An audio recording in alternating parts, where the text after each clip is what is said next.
no good. I can't concentrate. Spooner's had that radio on and off all night. Well, why didn't you tell him about it? Not me, tell Spooner. He's a professional wrestler, mate. My body don't bend easily these days. I'm sure it'd be reasonable. Well, I'm not. Ever since he's had his leg in plaster, it's been impossible. He blames the whole medical profession just because it itches. I don't think he'd be quite so angry if he'd have done it in the ring, but tripping over the cat, that's what really annoys me. Yeah. He blames Rigsby. He says that cat's Rigsby's evil spirit. He's going to wring its neck. He'll do it too, you know. Spooner was a Red Devil. Who are they? Airborne division during the war. Oh, the parachute boys. I don't think Spooner bothered with a parachute. He's as hard as nails. He's the one who used to lay across the barbed wire for everyone else to run over. He used to break doors down with his head. I'm not telling him to turn his radio down. Now, come on, Vienna. Don't stand about on the stairs like that. We don't want another accident, do we? Who's a naughty boy? Mr. Rigsby, Oh. I really must complain about Mr. Spooner's radio. It was on all last night. Yes, I'll tell him about it, Miss Giles. Yes, it's his leg, you see, you can't scratch it. That's how Radio Luxembourg's going to help. I hardly closed my eyes last night. Never have known that, Miss Giles. You look morning fresh as usual. Well, I don't feel it. I feel shattered. I'm not surprised the stuff you get on the wireless these days.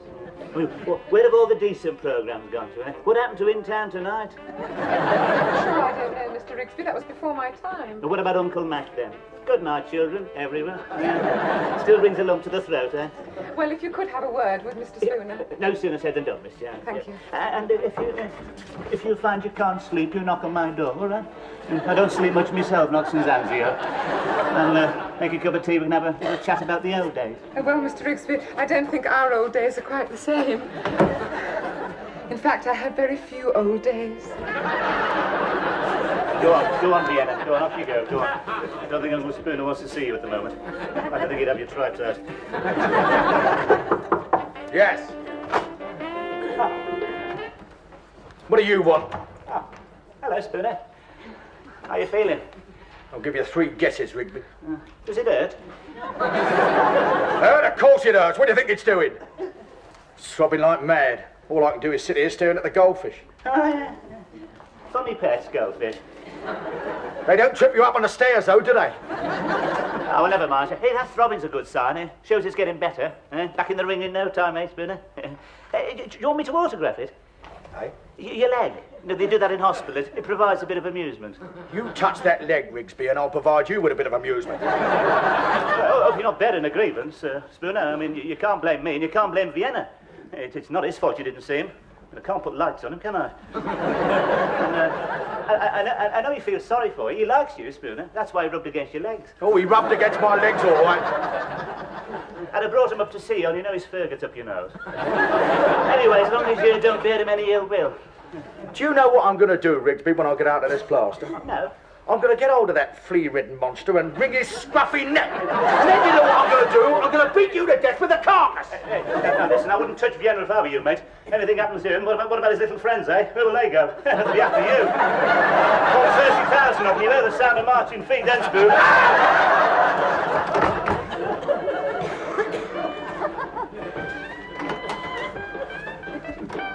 Hey, you. When are you going to tell Spooner about that radio? No. You must make allowances. The man's suffering. So are we. You could at least tell him to turn it down. You know your trouble, don't you? You never stop complaining. Nothing suits you. The room doesn't suit you. The furniture doesn't suit you. What furniture? What do you expect for the money you pay? G-Plan? I suppose you like lights shining through polystyrene, eh? Occasional coffee tables, no drapes. Settle for a few cushions. Cushions? You won't be satisfied. This place looks like the inside of a Turkish brothel. If I'd have put any more furniture in here, you'd been overcrowded. And whose fault's that? Exactly. Well, of course, I know tensions must arise. Up here, under the circumstances, of course. What circumstances? Well, nerves about to get taut, aren't they? You know, different ethnic groups, alien cultures. Do you mean because I'm black, Rigsby? And did I say that? Did that word pass my lips? Oh, no. I know, we have to be very careful these days, don't we? Look what happened to Enid Blyton. What's Enid Blyton got to do with it? She got into trouble because Noddy didn't like Gollywog. Are you talking about me? No, I'm talking about Enid Blyton. But we get on perfectly well, thank you very much. Good, because if there's any trouble, you be the one to go. He's fireproof. Victimised minority. He's got rights. What about my rights? You haven't got me. My father told me when he brought me up here that you'd take advantage of my good nature. Oh, yes, I remember him. Yes, he was the one who kept jumping up and down, see if the floor creaked. Yeah. Ended up with his foot through the plaster. Yes, I remember him. He didn't like this place either, I suppose. He didn't say anything. I know the type. Hey, listen, you should have seen some of the billets I was in during the war, mate. Turn your stomach over. Look, he was in the war. Oh, yeah? What was he in? The Royal Air Force. Oh, blue cream boy. He's bald. Yeah, they would have showered that lot, fought the war in carpet slippers. But my father didn't. Yeah. What did he think to the room, then? Thought it was high up. Oh, he would. That's typical of the RAF. None of them could stand heights. You couldn't get most of them up the ladder. How we ever won the war, I'll never know. Yeah, listen, we were on parade with them in Manchester. They were a spectacle. There was 500 of them. They didn't make a sound. They were like ghosts. Do you know what they were wearing? Hey? Rubber boots. The Women's Land Army could march better than them, and they were pushing wheelbarrows. Surely the RAF was supposed to fly, not march, Rigsby. Oh, you mean those mysterious objects standing at the end of the runway, held together with canvas and string? No. They never went near them. They went everywhere by luxury coach. What about 1940? Why? What happened? What happened? A Battle of Britain, mate. You must have heard about that, even in your remote outpost. They must have beat that out on the drums. Huh? Battle of the Great Iron Birds. First of the few, mate. Churchill said, never was so much given by so many to so few. Never in the field of human conflict was so much given by owed by so many to so few. Anyway, what do we owe your father? Huh? What do you mean? Where was he when this glorious page of history was being written? But he wasn't doing victory roads over Biggin Hill. He's in the stores. I thought so. Never saw an angry man. Yes, well, of course, he's not the type. Most of them were public school lads, you know, born leaders. Oh, you mean just because my father didn't talk with a plum in his mouth? No. They were born to it. You know, he'd know what I mean. All that rugby and flicking each other with wet towels. They're daft. Hey, don't let that foppish manner fool you, mate. Underneath he had nerves of steel, those lads. Even if they did climb into the Spitfires with teddy bears under their arms. Don't you underestimate them either. The Luftwaffe made that mistake. Nah, you could always count on the boys in blue when the pressure was on. How do you know you can't count on me when the pressure's on? You? Yeah, well, it's not my fault I missed the war, is it? Perhaps I could have been doing victory rolls over Biggin Hill. No, you're not a man of action. No, you don't know, Rigsby. Perhaps I could have been a war hero. Yeah, it's not likely though, is it? I mean, you've done nothing but complain about Spooner's raid, but you won't tell him about it, you want me to do it. Ah, well, that's different. He is a professional wrestler. He is a professional wrestler with one leg at the moment, and you're still frightened of him. Suppose he turns nasty. Yes, well, of course, if you're afraid of him, yes. I'm not afraid. Don't be a fool, Alan. I'm not afraid. Yes, you are. I'll go down and tell him now. Spooner's been drinking, Alan. I don't care.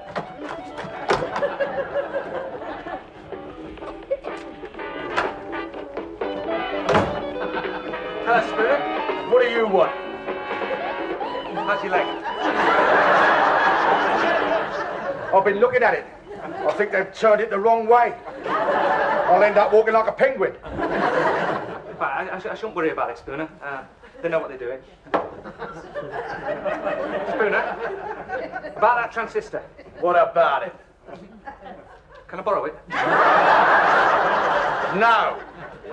It's all I've got, that and the gold. Remember, you were a red devil. Well, that was a long time ago. I get dizzy stepping off a pavement nowadays. How many jumps have you had? Eh? Oh, 56. Crikey. Yeah, I could come right down for 3,000 feet and land on a sixpence. One mistake and they'd be scraping you off the tarmac like strawberry jam. And in all that time, I never so much as twisted my ankle. I was taught to fall, you see. Came down those stairs like a sack of potatoes, didn't you? Well, I wasn't expecting it, was I? That mangy cat. I think Rigsby taught him to do that, you know. Well, I mean, if you want any help, Spooner, you know, like peeling your spuds, getting your medicine, all that.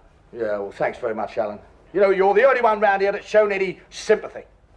Well, I like that. I mean, I can't ignore human suffering. See these hands? Trained to heal. I have this marvellous soothing quality. It's amazing how quiet people become when I get near the bed. How did that? And it only just stopped throbbing and all. I thought you said your hands were trained to heal. Well, they are.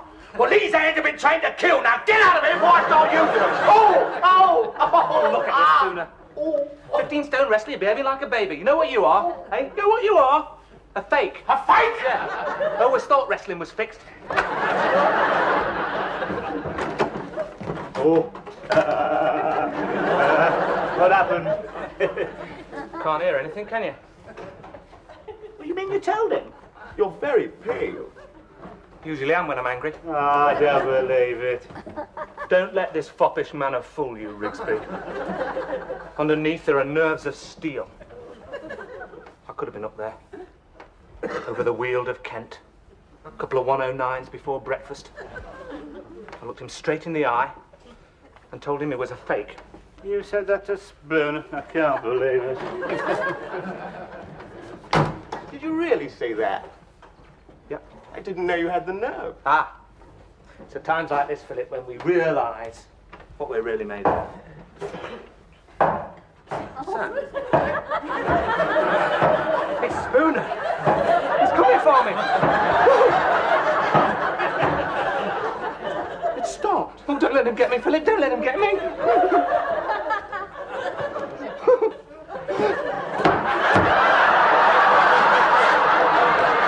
Hello, Biggles. Yeah, you turned out to be a right nappy candle, didn't you?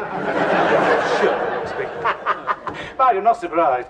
I saw them go like that in the war. You know, all talk till the first sign of danger, then they fell apart. You'd have been one of the first to crack. What about you, Rigsby? Why don't you tell Spooner? Me? I'm not complaining. A little bit of music doesn't worry me. You won't go because Spooner threatened to wring your neck. I'm surprised that someone who faced the might of the German army should be afraid of Spooner. That is, if you did face the might of the German army. Oh, yes, and what are you getting at? Only that I always thought English heroes were supposed to be modest. Yeah, I'd heard that people who really saw action never talk about it. Oh, well, you know why, don't you? Because nobody listens anymore. They're not interested. They just want to forget the whole thing, that's all. Yeah, just a couple of poppies on Armistice Day, that's about it. Yeah, the parades get shorter every year. They can't even be bothered to keep quiet for the 2-minute silence now. They'd rather hold a pop festival any day. Do you know, I often wonder what we saved this country for, you know. Hey, what happened to all the old traditions, eh? What happened to good old British grit? I think you're sweeping most of it under the carpet. Listen, mate, I was one of the first. I was there. I didn't take any notice of old Chamberlain, you know. In my hand, I have a piece of paper. We all knew what he could do with that. And I saw action, too. Don't you make it... Now, look, if you don't believe me, mate, what about this? What do you think? What do you think this is? Looks like your nipple. No. Sorry, it's the wrong side. Here. Do you think that is? That's your other nipple. No. Here. Shrapnel, mate. If that moves another inch, I'll be the last casualty of World War II. Oh, shit. Now, here's somebody who knows what it was like to go without during the war. No orange juice for you, was there, Miss Jones? Well, I was very small. Yeah. I was only a baby. Well, you must remember it, though. You know, ration books, gas masks, yes, Potato Pete, Dr. Carrot, Victor Pie. No, I don't remember. I mean, I was still in my pram. Yes, but it was the People's War, though, wasn't it, Miss Jones? I mean, everyone suffered. Well, it was some years before I saw a banana. Yes, there you are, you see. And Mother always insisted that we were machine gunned coming from the vicarage. She was pushing me in my pram, and this Messerschmitt dived very low. She saw the pilot quite clearly. In fact, she swore it was somebody she'd met in Germany before the war.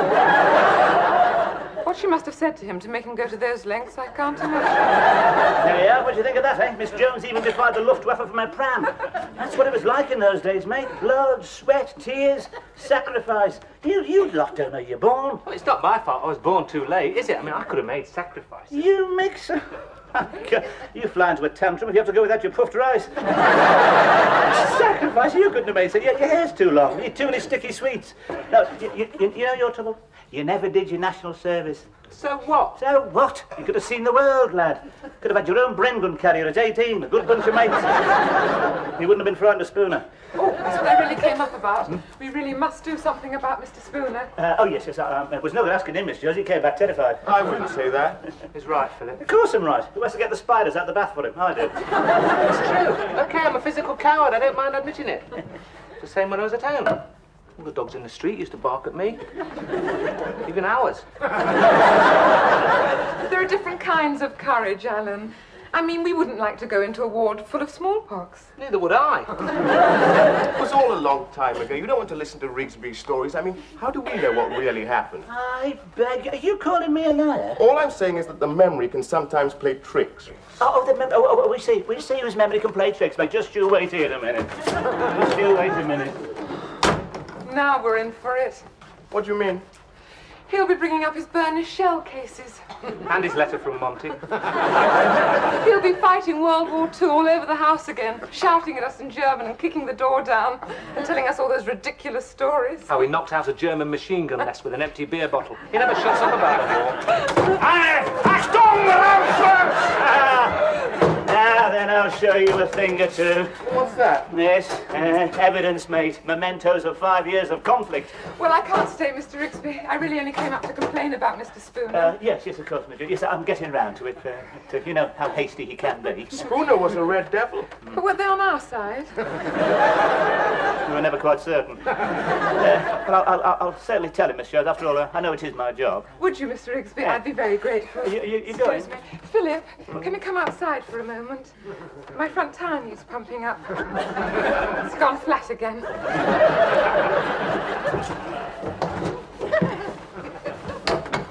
Never asks me to pump up the tyres, do you notice? Always in. I don't know. Well, at least I thought she'd be interested in these. Nobody's interested anymore. God, they soon forget what you've done for them, don't they, eh? There were no flags up for me when I came home. No banners across the street saying welcome home for me. I hoped I wasn't coming. What did they ever do for the war effort round here, eh? I mean, apart from that bloke opposite, nothing. Well, what did he do? Oh, he was the first to take his railings down for scrap iron. Yeah. First to put them back up again when it was over, too. Kept them together. What's this? Oh, then. SS dagger. Sharp, isn't it? How many throats did that slit on the night of the long knives, I wonder? You see, you're not used to cold steel. It's always electric shaving. Oh, God, he started to sing now. I suppose I better go and tell him. I did promise her. You could do yourself a bit of good as well. She did say she'd be grateful. Yeah. What if he turns nasty, though? Show him what you're made of. I won't need to be all over the floor. You're not frightened of him, are you, Rigsby? No, Well, just because he was a red devil? It was a long time ago, you know. You've got nothing to worry about. Well, you do want to win her respect, don't you? Yes, of course. Well, go on then.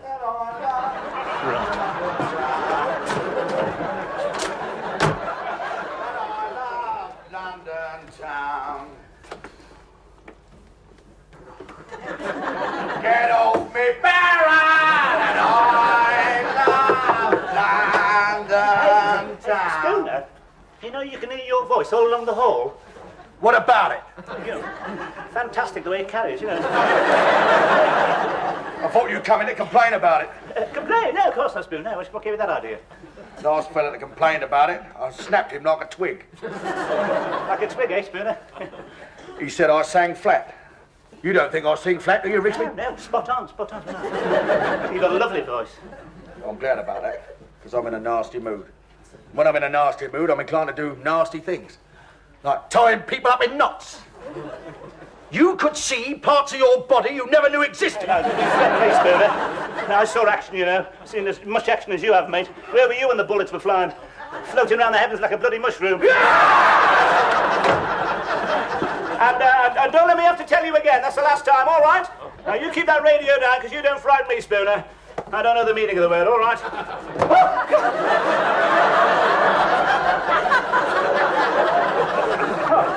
What did you do that for?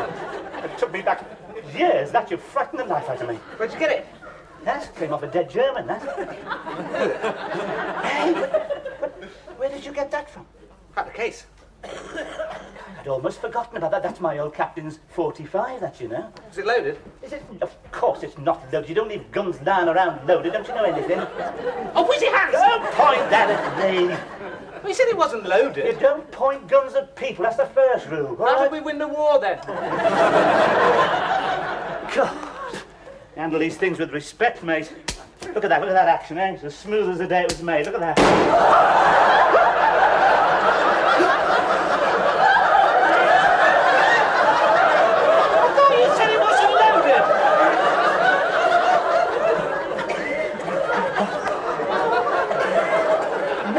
have left one in. I could have sworn I emptied it.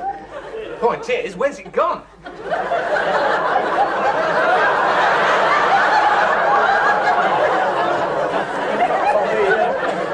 the line of flight. It'll be embedded in the plaster somewhere, I expect. Hey? There's a hole in Spooner's door. What are you talking about? Oh, my God. I'll tell you something else as well. What? He stopped singing.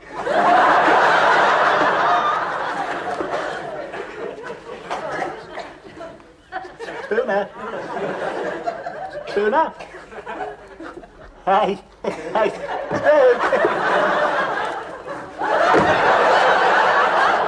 We shot him. Are you sure? Oh, gotta know a dead man with a sea with no doubt. God, what am I gonna do? I couldn't go to prison. I'm too old. My heart is understand. I'm surprisingly calm under the circumstances. I thought he'd be more upset. You should have been where Spooner was. Oh, God, what am I gonna do? I must have time to think. Oh, Mr. Rigsby, have you told Mr. Spooner yet? Nobody won't listen now. Well, I can't stand it any longer. I'll tell him myself. No, you can't go in there. Why not? Rigsby's just shot him. Because he wouldn't turn his radio down. Wasn't that rather drastic? Sorry, I didn't mean to do it, Miss Jones. It was an accident. I didn't do it on purpose. I could never hit a barn door. Well, you said you were trained to kill. Whose side are you on? Should we look at him or something? Oh, no, I couldn't go in. I never could stand the sight of blood. You go. Oh, God, Spoon. And he was so alive just a minute ago.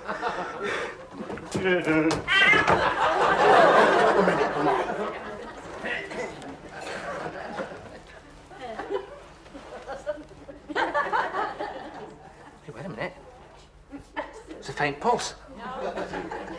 It's very fast. Alan, you're holding his wristwatch.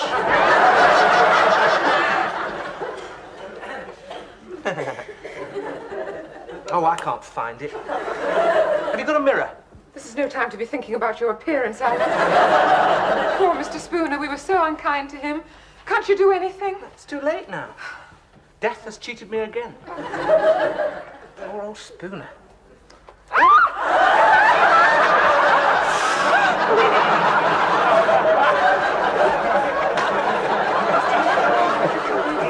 I couldn't think.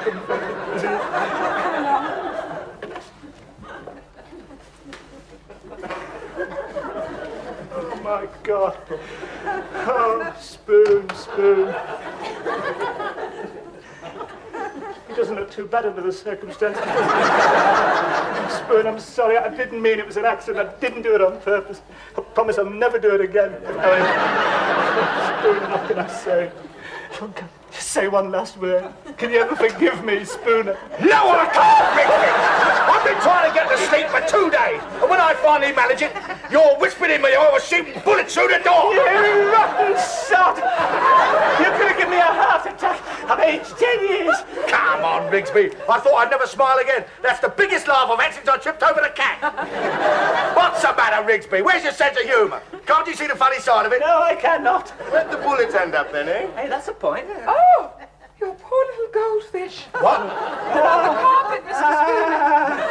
Well, don't just stand there, put them in water! If they don't come round, Spoon, I can have them for the cat. Rigsby! Let me get at it! Sense of humour. You wait, Rigsby!